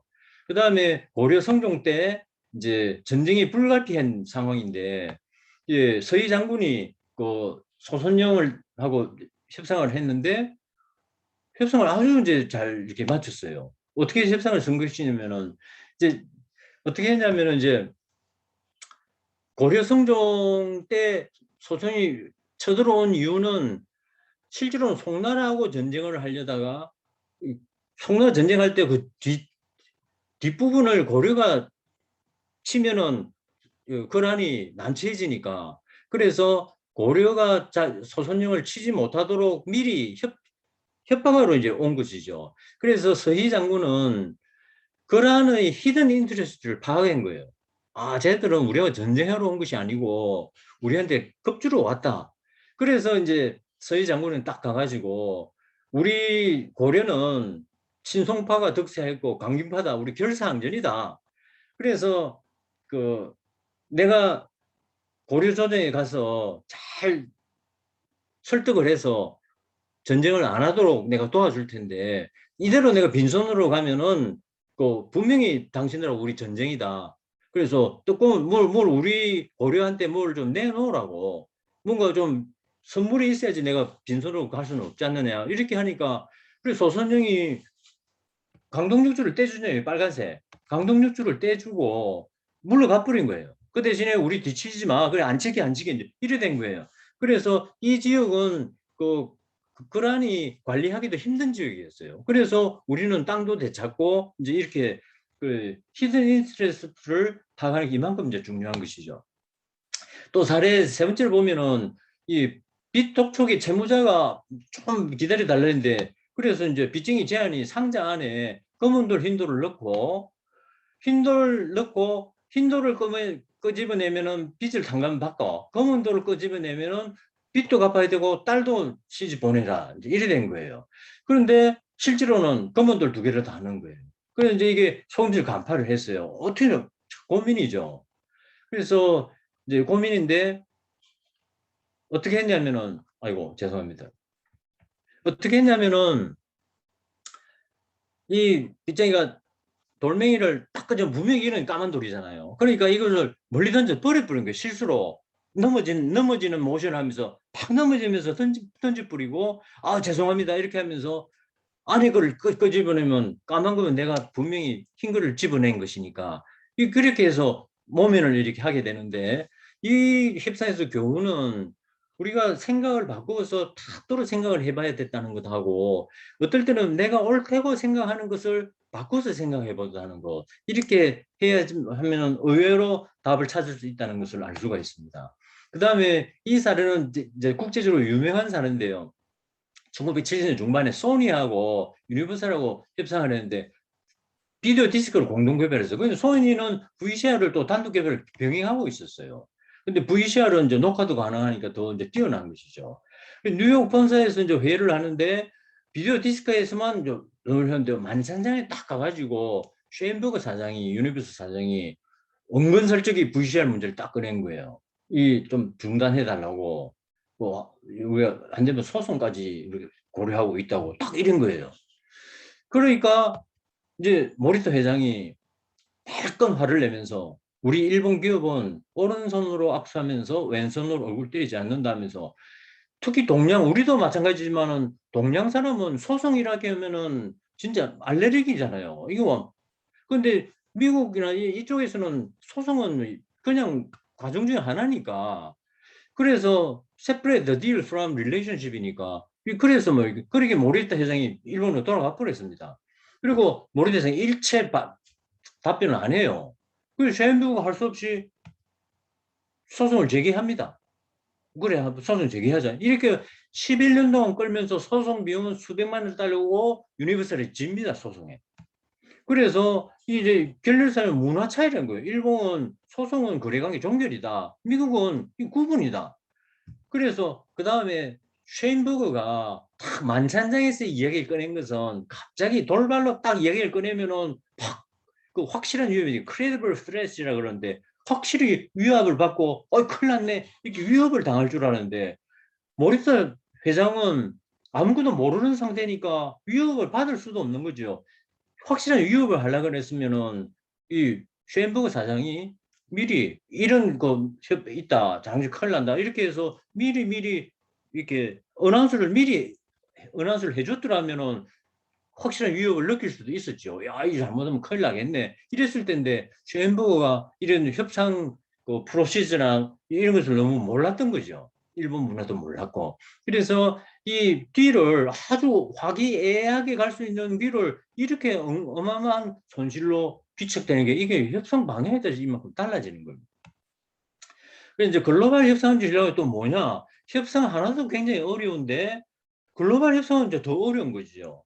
그래서 이제 글로벌 협상은 문화 차이를 인정을 해야 되고 상대방을 존중을 해줘야 되고 이걸 고려한 협상을 이렇게 가야 되는데 트럼프 나라라는 이게는 각 지역별로 나라별로 이게 여러 가지 다 다르다는 거예요. 이렇게 그래서 일일이 다 설명할 필요는 없고 그래서 이게 우리나라가 이제 왼쪽에 밑에 가부장형이고 이러면은 다른 나라하고는 이게 이 협상이나 문화적 갈등은 일어나는 게 필연적이라는 거예요. 그래서 이런 데는 갈등이 좀 작고 직접 부딪히는 갈등이 큰 거죠. 그래서 우리가 갈등 요인을 줄이기 위해서는 상대방 문화를 이해하는 게 이만큼 중요하다는 것이고 그 다음에 지금 미국이 등장해서 이전에는 3대 문화권, 지중해 문화권, 동아시아 문화권, 동남미 서남아시아 문화권인데 이 로마, 그리스, 스페인 이런 데도 다 반도 국가들이거든요. 근데 이런 데들이 다 공통적인 해양 국가예요. 그다음에 3번에 그 동아시아는 뭐 고구려, 백제, 발해, 신라, 해양 강국이죠. 신라 뛰어난 조선이죠. 문무왕 때 선부 있었고 형태 청해진, 장보고 등 이 우리 이게 여기에 대해서는 우리 다음 주에 윤명철 교수님께서 한민족 해양 활동 이야기에서 자세하게 이야기를 해주시게 생략을 하고 그 저는 이제 윤명철 교수님을 개인적으로 잘 아는 분이라서 그 다음 교회 이제 여러분들 그 많은 질문을 준비했으면 좋을 것 같습니다. 그래서 글로벌 균형은 이제는 그 한 국가 의존도를 낮추고 강대국 넘어서는 전략을 쓰는데 경쟁 우위, 표준 설정, 특히 우리 조선 산업 이런 데는 표준 설정을 해야 돼요. 우리가 딱 정하면 이게 표준이 돼버린 거예요. ASTM 이런 메소드 이렇게 하듯이 표준 설정 능력 해버리면 전 세계를 지배를 해버리는 거예요. 그래서 표준 설정이 그러니까 아까 말씀드렸지만 우리 다섯 영역에 산학, 연 이렇게 이게 그것은 다섯 분야가 협력을 한 게 표준 설정에서도 대단히 중요한 것이죠. 그다음에 현지 진출을 어떻게 해야 될 거냐, 뭐 등등 그렇게 해서 글로벌 디자인 이제 이런 게 이제 그래서 문화 차이 이해가 필수적이다 하는 거죠. 그래서 지금 이제 문화에 대해서 잠시 이야기를 할 텐데요. 문화는 우리가 늘 듣는 얘기지만은 알기가 어려워요. 이제 칼처 문화, 칼처럴리즘은 문화학이잖아요. 근데 칼처가 여기에 동사가 있습니다. 그 세균, 배양 이런 거 칼처입니다. 동사로. 그다음에 미생물 배양 이런 것들 칼처 동사가 있습니다. 그다음에 cultivator 농사, 그럼 에그리컬처 농업, 아쿠아컬처는 그 사진에서 보는 이게 그 양식업, 포미컬처는 과수 재배. 그다음에 culturate 하면은 이게 문화에 적응하다. 그다음에 멀티컬처 하면 다문화. 여기서 제일 중요한 개념이에요. 폴리컬처인데요. 폴리컬처는 복합 문화라는 뜻인데 복합 문화는 서로 문화를 존중해 주는 거예요. 멸시가 아니고 존중. 그래서 아까 그 괄호 해가지고 A 플러스 B 괄호 닫고 제곱하듯이 폴리컬처는 시너지 효과가 라는 거예요. 그래서 우리나라에 이제는 외국 사람이 한국에 들어온 것도 이제 글로벌이기 때문에 한국에 들어온 외국 사람을 존중을 하면은 우리나라의 폴리컬처가 형성이 됩니다. 그래서 이제 앞으로는 우리가 폴리컬처라는 개념을 우리나라에 좀 이렇게 심어야 될 이런 단계라고 생각이 됩니다. 그래서 시간이 된다는 거죠. 그래서 제가 이제 그 문화에 대한 개념을 좀 정의를 한번 봤어요. 그 에드워드 B 타일러라는 영국 그 옥스퍼드대 교수였는데 이 사람이 1871년도에 정의한 게 최초입니다. 쭉 이거 읽어보시면은 정말 잘 정리가 된 것이죠. 그 다음에 보아스라는 사람이 정리가 잘 돼 있고 허스코비츠도 정리가 잘 돼 있고 그 다음에 윌리엄스 이 사람 저기 보면 재미있어요. 문화는 영어 단어 중에서 가장 복잡하다는 거예요.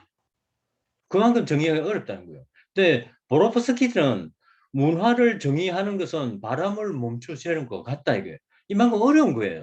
그리고 이제 미국 인류학자 마빈 해리스라는 사람은 이 이제 카우, 픽스, 워스, 위치즈 그 문화의 수직이라는 책인데 이제 한길사전에 오래된 책인데 제가 쭉 다 봤거든요 이 책을. 그래서 어떤 인류라도 미개한 인류는 없다는 거예요. 다 지혜에 뛰어난 사람들이라는 걸 알 수 있습니다. 그래서 이제 이 사진을 여러분 한번 보시면은 그 같은 인물입니다. 제가 이제 표정을 찾다 보니까 같은 인물을 찾을 수가 없어서 왼쪽에 머리를 하다가 그 다음에 무슨 생각이 떠올랐다가 무엇을 마시는데 화내죠. 이 사진을 보면 이 사진이 뭐냐면 두통약 광고예요. 두통약. 이게 두통약은 미국에서 선풍적인 인기를 끌었습니다. 근데 이제 이 광고를 중동 지방에 가서 광고를 그대로 실었는데 중동 지방에서 두통약 광고가 효과가 없었어요. 안 팔리는 거예요, 하나도. 광고를 어마어마하게 때렸는데. 왜 안 팔려 보니까 중동에서는 글자를 오른쪽에서 왼쪽으로 읽는 거예요. 그러니까 중동 사람은 이 그림을 어떻게 인쇄하면 기분이 좋다가 뭘 마셨는데 내가 뭘 마시지? 이제 큰일 났네. 이게 그래서 인식을 하는 거예요. 이만큼 문화가 달라요. 그래서 상대방 문화 차이를 인식을 하는 게 중요하죠. 우리식으로 생각하면 안 되는 거예요. 그 다음에 내가 어떻게 인식을 하고 있지? 무관심한 건 아니냐? 상대방을 존중하고 있느냐? 새로 봐야 되는 거죠. 그 다음에 본질로 돌아오죠. 만약에 이 광고를 중동에 쓰면 배열을 반대로 해야죠. 배열을. 그렇게 해야 되는데 무지했던 거죠. 이거는 제가 미국에서 인터내셔널 마케팅 할 때 그때 미국 교수한테 배운 내용이에요. 그래서 그때 미국에서 배운 내용이 또 금방 이제 중동이 했다고 뭐 중국에는 립스틱 팡이라는 했는데 팡은 송곳니라는 뜻이잖아요. 이게 이름을 잘못한 거죠. 찌떠 독일에 이 여드름, 카프는 감기, 기침. 미국의 이제 스피킹 메서 그는 이게 미국에서 선풍기 인기를 팔린 아동용 수학 교재인데 이게 영국에서는 안 팔렸습니다. 왜? 이게 영어 관습이 달랐거든요. 이게 그 영어가 미국에서는 스피킹 앤 메서라고 자유자주 영어를 응용해서 쓰는데 영국에서는 이 딱 어떻게 인식을 하냐면은 이 또 미국에서 배운 겁니다. 그 교수한테서 동사와 명사가 병렬로 나란히 나눈 것은 영어 문법에 어긋난다. 그 다음에 써서 안 하더라도 매스매틱스라고 정자를 써야지 매스 이렇게 이렇게 안 된다. 굳이 매스로 쓰려면 왜 마침표를 적어야 된다. 그 다음에 약자 and를 쓰는 것은 전자 이거는 영어를 농락한다. and를 써야지. 그러니까 이렇게 영국 사람 인식하는 거예요. 그러니까 우리가 똑같은 영어를 하더라도 우리가 미국에서 쓰느냐 이게 얼마나 다르다는 거예요. 그 다음에 유럽에 버드와이저가 맥주 광고를 내서 킹 오브 비어즈를 했는데 유럽에는 언어들이 다 남성, 여성, 중성 이 명사들이 다르 성이 있잖아요. 다 이런 나라들이 다 여성 명사예요. 그래서 버드와이저가 유럽에서 광고를 하려면 The Queen of Beers 했으면은 유럽 사람이 와닿았을 텐데 이게 몰랐던 거죠. 그다음에 인도 사람들 이게 뭐 이제 이런 것들 그래서 좀 생략을 할게요. 그다음에 브라질에 이제 뭐 반지 모양 이거는 이게 또 안 되는 것이고 이런들이 미스테이크 사례가 너무 비일비재합니다. 그래서 칼처럴 언더스탠딩이 되게 중요하다는 것. 그다음에 인천공항에 보면 이런 사람들이 많이 들어오잖아요. 이제 현장에 이렇게 뵙는데 그래서 우리나라는 외국은 그래 어깨를 툭툭 치잖아요. 아 잘해 격려했었는데 외국 사람들은 이게 뭐잘 어깨 툭툭 치는 게 폭력 당한다 생각하는 거예요. 그 다음에 이리 와봐 이리 와봐 이러면은 말을 하면요 그 사람이 우리나라 자기는 높임말이 이런 게 없기 때문에 우리말이 그대로 이리 와봐 하면은 이 사람도 사장 이리 와봐 이렇게 부르는 거예요. 그래서 우리는 특히 외국 사람을 상대를 할 때 높임말 써주는 게 좋습니다. 아무리 계급이 낮고 현장에 남루하고 이렇게 해더라도 높임말 해주고 존중해주고 절대 등 두드리지 말고 이런 것들이 이제 해주는 게 중요하죠. 그래서 뭐 양손 이게 좀 싸우는 거고 그다음에 눈 맞춤 뭐 금기사항 이 지켜야 되고 그다음에 이 사례는 책에 나오는데요. 일본인 관광객이 베트남에 가서 관광객인데 음식이 늦게 나와요. 그래서 종업원을 불러서 왜 이렇게 늦게 나오냐고.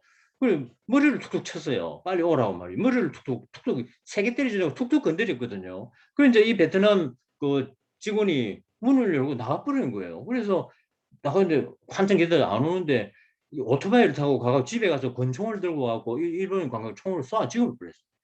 실합니다 이게 책에도 나오고 실제 사례라서 이만큼 이게 문화 차이라든지 폭력, 머리 두드리고 뭐 이런 것들은 아주 조심을 해야 된다는 거죠.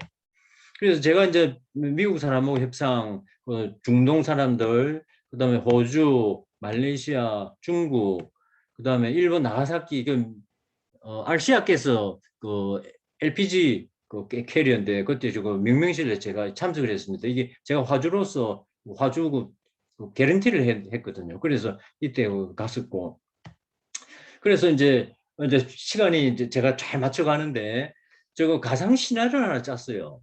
제가 전번주에 봤던 대선 조선을 보고 제가 많이 감명을 받았는데 제가 대선 조선에 새로 회사를 들어와가지고 임원으로 부임을 받았는데 신규 사업과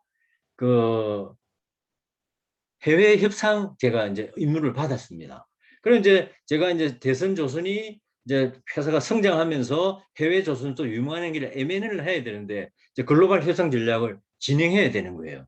그러면은 제가 이제 임원진을 모시고 이제 대선 조선의 M&A를 위한 글로벌 협상을 이렇게 진행하겠습니다라고 보고를 하는 형식을 빌었는데 오늘 여기 와서 들으시는 분들은 대선 조선의 임원이고 CEO고 다 이제 그런 그렇게 생각을 하시면 됩니다. 여러분, 제가 이제 여러분께 보고를 드리는 겁니다.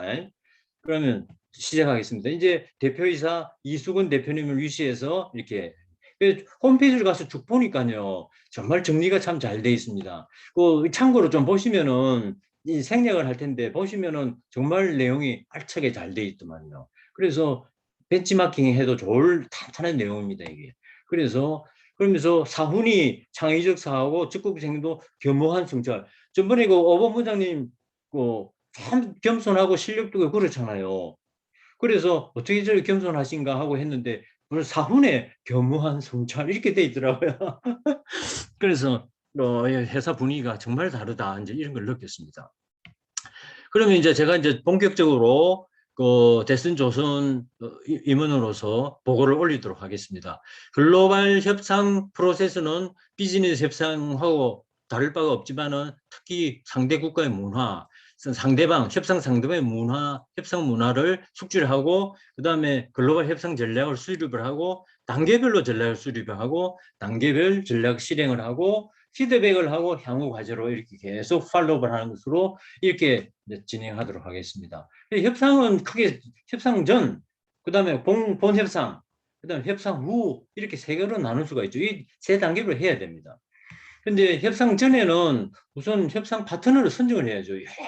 파트너를 물색을 했다면 리스트에 올라온지 최종 선정을 해야 되니까 이게 시에라 3C 요소라고 있습니다. 나중에 설명드리고 그다음에 우리도 대선 조선도 협상 팀을 구성을 하고 정보 수집도 하고 준비를 하고 사전 저쪽 협의도 해야 되고 인력도 동원하고 신뢰관계 구축해야 되고 협상 전에 다 구축을 해야 됩니다. 이제 공식 이제 협상에 들어가면은 조건도 교환하고 세부는 확인하고 설명하고 공격 방어 설득 합의 도출 작성 서명 뭐 이런 것들이 들어가죠. 협상 후에 앞으로 뭐 이제 이렇게 이제 진행해야 되는데 협상 전에는 왼쪽에 보면은 협상 대상 기업 리스트를 해서 타깃 기업을 평가를 하고 선정을 하고 우리가 협상팀을 구성해 붙어야 되는데 시에라 3C 요소라는 중요한 명제가 있습니다. 그 우리가 협상 대상 타깃 기업의 평가를 하고 선정을 하려면은 3C 공존 공룡이 되는지 보안 능력이 되는지 몰입하고 헌신할 수 있는 이 세 가지를 꼭 봐야 되는 거예요. 같이 그래서 이제 밑에 보면은 규모가 비슷한지 역량이 갖추고 서로 이제 전략적 협상 경험이 있는지 기업 문화가 유사성이 있는지 조직 형태가 있는지 의사결정체 한쪽은 막 톱다운이고 우리는 다운업이고 이게 안 맞거든요. 핵심 역량이 우리는 마케팅 생산인데 저쪽은 R&D고 네트워크다. 아 그러면 되겠네. 성장 잠재력 그다음에 시너지 그다음에 성실한 자세가 되게 중요해요. 레퓨테이션 평판 성실한 자세가 되게 중요하고 경쟁적 우호관계 이런 것들을 면밀하게 따져봐야 되는 것이죠. 그 다음에 우리가 이제 대선 조선이 협상팀을 구성하는데요. 협상팀장은 제가 팀장을 하고 협상 실무진을 지금 구성을 할 텐데 마케팅, HR, 재무, 법무, 환경, 생산, 기술 이런 그 캐파를 가지고 있는 사람을 구성을 해야 됩니다. 전 구성이 다 필요 없지만은 적어도 이런 것을 커버할 수 있는 사람을 구성을 해야 됩니다. 그래서 최고 경영정은 어디까지는 제가 팀장을 할 수도 있지만 어떨 때는 저보다 더 높은 분이 참석을 할 수 있어요. 이런 규모가 크다든지 의사결정을 신속히 내려야 되든지 상대방이면 톱이 나왔는데 제가 가면 안 되잖아요. 그래서 우리 쪽에서도 톱이 나가야 되는 거예요. 그래서 이런 것들.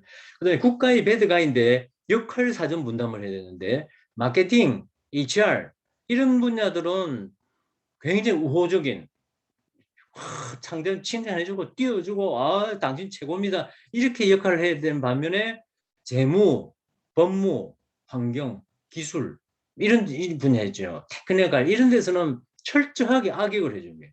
까다롭게 물어보고 뭐 그런 실력을 겸비를 해서 사전에 다 준비를 해 가야 됩니다. 협상장에 가가지고 본 협상장에서 그걸 하나씩 체크하면 이미 늦습니다. 미리 전부 다 준비를 다 해가야 되는 거예요. 그 다음에 정보 수집을 다 해서 상대부 시장, 고객, 경쟁, 뭐 정부 규제, 환경 규제 전부 수집 다 하고 상대방은 무슨 목표를 갖고 있는지, 강약점이 뭔지, 전략, 파트너는 뭘 갖고 있는지, 타임 시간이 쫓기는지, 그 다음에 이 이해관계자, 언론, 정치 집단, NGO, 노조, 주민 뭐 등등, 그 다음에 상대방의 개인 정보, 평판, 근데 거래선을 통해서 뭐 전부 다 상당히 딱 수집을 다 해놔야 됩니다. 이거는 미리 해놓지 않는데 그래서 준비가 제일 중요해요. 협상 준비를 하는데 우리가 목표 설정을 하고 범위를 어디에 둘 거냐. 최고, 최하 이게 범위를 딱 정해야 돼. 그 범위 내에서 하면은 못하는 거죠. 무리해서는 안 되니까. 그 다음에 추진 방향은 어떻게 되냐. 이거는 전략적 제어로 갈 거냐, M&A를 할 거냐, 합작을 할 거냐, 기술 교류를 우선 해보고 점령 갈 거냐. 그 다음에 파트너는 우리가 뭘 만들 거냐, 뭐 등등. 기타 여러 가지를 전부 다 준비를 협상 전 단계에 다 준비를 해야 됩니다.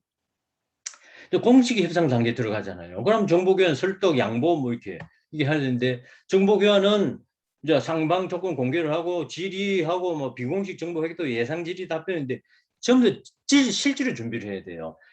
예상 질의 답변은 뭐냐면은 저쪽에서 무슨 질의를 할 것이라 해서 우리가 미리 답변을 준비를 해놔야 됩니다. 예상 질의 답변. 의외 질문이 나올 수도 있기 때문에 다 준비를 해놨다가 이렇게 그러면 어떤 질문이 나도 대응이 돼 있으면 항상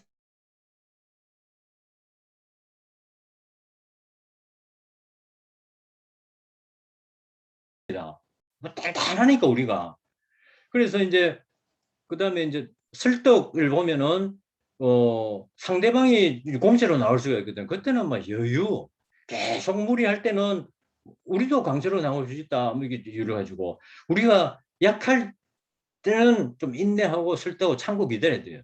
그다음에 뭐 이제 정 안 되면은 냉각기 가지고 중단하고 재검토를 할 수도 있는 거죠. 그다음에 어차피 이제 우리가 양보를 할 수도 왜 양보를 할 때가 있는데 양보는요. 사전에 준비해놔야 됩니다. 양보도. 양보는 거기 가서 눈치 봐가지고 여기까지 양보해줄까 해줄까 이거는 이미 늦어요. 미리 준비를 다 해놓고 하나씩 꺼내는 거예요. 조그만 게 디코이라 그러는데 양보는 조금씩 그 다음에 최종 양보는 파트너 안 되면 우리 다른 데 간다. 그 다음에 전문가 도움이 필요하고 뭐 이제 이렇게 하는 것이죠.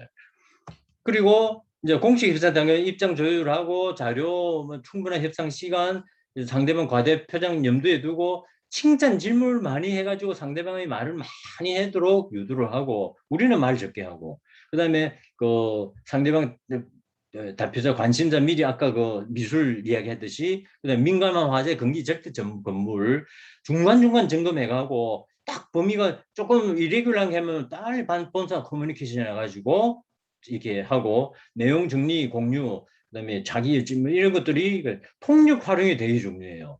내가 만약에 외국어를 능숙히 하더라도 통역 쓰는 게 낫습니다. 그리고 왜냐하면은 빠져나갈 구문을 만들어야 되죠. 통역이 제대로 전달을 못했는데 내가 그것은 다시 한번 확인해보고 뭐 연락하겠다든지 등등 이렇게 쿠션이 있어야 되기 때문에 그다음에 이 사람들이 기만적 전술을 쓸 수가 있어요. 이때는 저 인내 후 결별하든지 맞대응을 하든지 어떻게 해서 이렇게 그래서 우리가 당신들 기만 술적 우리가 알고 있어 이거를 전달해 줄 필요가 있어요. 메시지를 지켜보면서 대응하고 필요할 때는 정식 이슈에서 이대로 안 된다 말하든지 저 기만적 더티 트릭은 상대방이 뭐 이유가 있어요. 우리를 좀 동요시키려고 그때는 절대 우리가 감정적으로 대응하면 안 돼요. 그 기만 술책과 협상은 분리를 해야 되기 때문에 절대 separate the issue from people. 그래서 그 분리를 해야 돼요. 그래서 뭐 이제 스트레스 전략을 쓰더라도 단호하고 그래서 이제 기만적 전략이 어떤지 제가 한번 정리를 한번 해봤어요. 위협할 수가 있거든요. 그다음에 불량껏 끝까지만 그다음에 미끼 전략, 지연 전략, 허위 권한 전략, 선영 악역, 전략적 침묵, 벨리압 뭐 이런 것들이 이래 있는데 이제 그 위협 전략은 이제 우리가 협상력 우위로 대응을 해야 되는 것이고 벼랑끝 전략을 그 의도적으로 이제 위기를 조성하는데 그 특히 공산주의들 말이지 이거는 우리가 시나리오를 미리 대응을 해야 돼. 이 시나리오 미리 벼랑끝 전략을 어떻게 우리가 대응을 해야 될 거냐 시나리오를 짜놔야 되는 거고 미끼 전략은 하나하나. 그래서 상대방이 뭐 굉장히 어마어마한 이 조건을 제시를 해가지고 우리가 야 저거 다 받아주는 안 되는 때 할 때는 미끼 전략인데 이때는 나머지는 다 미끼예요.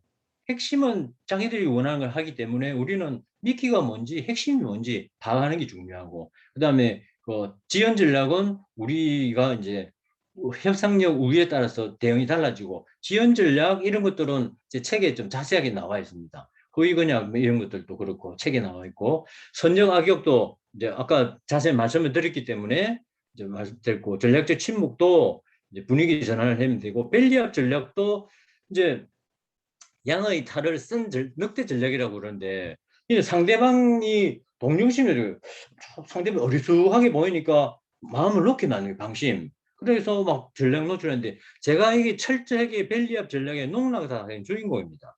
제가 중국하고 협상을 할 때 중국 광동성에 있는 국营기업자 사장하고 협상을 한 6개월 정도 계속 끌면서 주고받고 이렇게 했는데 처음에 이 사람이 어리숙하게 나왔어요. 그래서 나는 큰 회사 동사장까지 오고 이런 사람이 어떻게 저렇게 하고 막 제가 방심을 하고 막 있는 이야기 다 해주는데 나중에 아마 이 사람이 선수 중에 선수더라고요. 깜짝 놀랐어요. 그래서 그런 경험이 있었습니다. 그래서 협상 후는 이제 협상 과정 성과 평가를 어떻게 해야 되고 이제 후속 조치 이제 이렇게 지속 신뢰 관계하고 뭐 이제 등등 이게 협상 이제 생략을 하고 그 다음에 이제 마지막으로 이제 바즈만, 쉘, 루이키 이제 이런 협상학자들이 능숙한 협상자들은 5가지를 처음에 러닝 스킬 배우는 게 학습을 통해서 경험 이렇게 통해서 지식으로 만들고 전문성을 높이자. 2번 글로벌 리더십, 문화적 이해와 커뮤니케이션 어빌리티, 그다음에 글로벌 비전, 글로벌 에티켓, 그다음에 관계, 그다음에 신뢰 이거 구축을 해주고 리스닝 스킬 잘 듣는 것이 더 중요하다. 그다음에 이모션 컨트롤, 정서, 감정 통제 이거 하면서 막 화를 낸다든지 막 울그락불그락 하는데 이건 절대로 안 되는 거죠. 아까도 말씀드린 separate the issue from people. 사람하고 이슈는 분명히 구분을 해야 해요. 이렇게 해서 이제 약 한 1시간 반 정도 남짓 근데 이제 이상으로 이제 마치도록 하고 질의응답하고 아까 제가 보충 설명을 좀 부탁드린 분들은 좀 이렇게 말씀을 좀 해주시면 감사하겠습니다. 이상으로 발표를 마치도록 하겠습니다.